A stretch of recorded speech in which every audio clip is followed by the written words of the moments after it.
দর্শক বন্ধুরা নমস্কার। এই মুহূর্তে আমরা ওয়াকিনগর বুথ সেন্টারে রয়েছি। আপনারা দেখছেন মৃণালিনী এনএনের পর্দায় আমাদের সরাসরি সম্প্রচার। আমরা সকাল থেকেই রয়েছি মাঠে এবং প্রত্যেকটা মুহূর্তের খবর আমরা আপনাদের উদ্দেশ্যে তুলে ধরার চেষ্টা করছি। এই মুহূর্তে আমার সঙ্গে রয়েছেন যিনি হচ্ছেন সঞ্জীব দেববর্মা, যিনি সিপিআইএম থেকে সঞ্জিত দেববর্মা, যিনি সিপিআইএম থেকে এখানে প্রার্থী হয়েছেন। ওনার কাছ থেকে কিছু কথা জেনে নেওয়ার চেষ্টা করছি।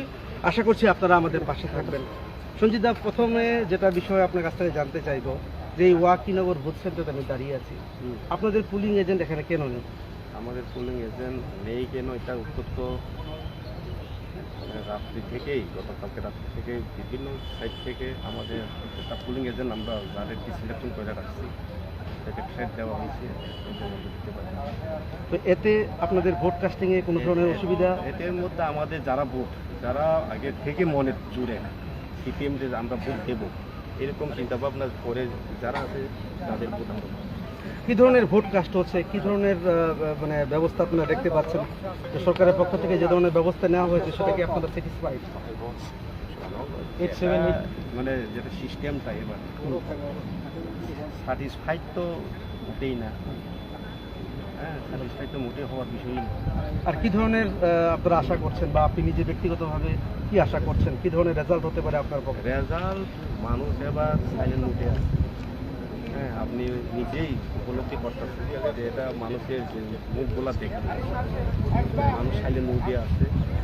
কারণ গত এডিসি, গত রাজ্য সরকার যে 8 বছর যে শাসন এবং এবারে মথা ত্রিপুরা মথা পরিচালিত 5 বছর এডিসি প্রশাসন যেরকম দুর্নীতি ডুবে গেছে, এতে মানুষ খুবই ক্ষুব্ধ।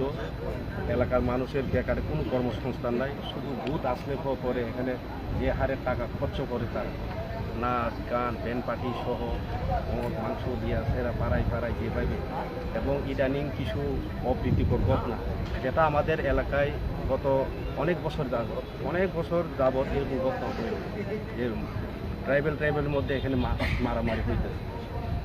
এগুলাতে মানুষ খুবই বিরক্ত।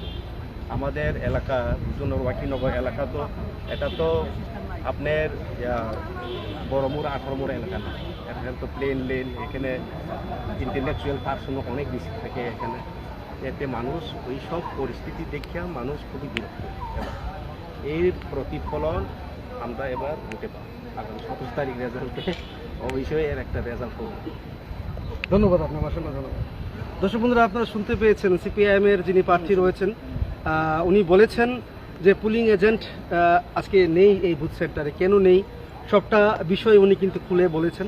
এবং এই ওয়াকিনগর যেটা বুজ্জংনগরের আন্ডারে রয়েছে, কী ধরনের পরিস্থিতি রয়েছে এই এলাকায়, সবটা বিষয় উনি কিন্তু আপনাদের উদ্দেশ্যে তুলে ধরেছেন। উনি আশা করছেন যে উনি একটা ভালো রেজাল্ট উনি আশা করবেন এই এডিসি নির্বাচনে। দর্শক বন্ধুরা, ক্যামেরাম্যান বিশ্বজিতের সাথে আমি রাজীব, মৃণালিনী এনএন। ধন্যবাদ।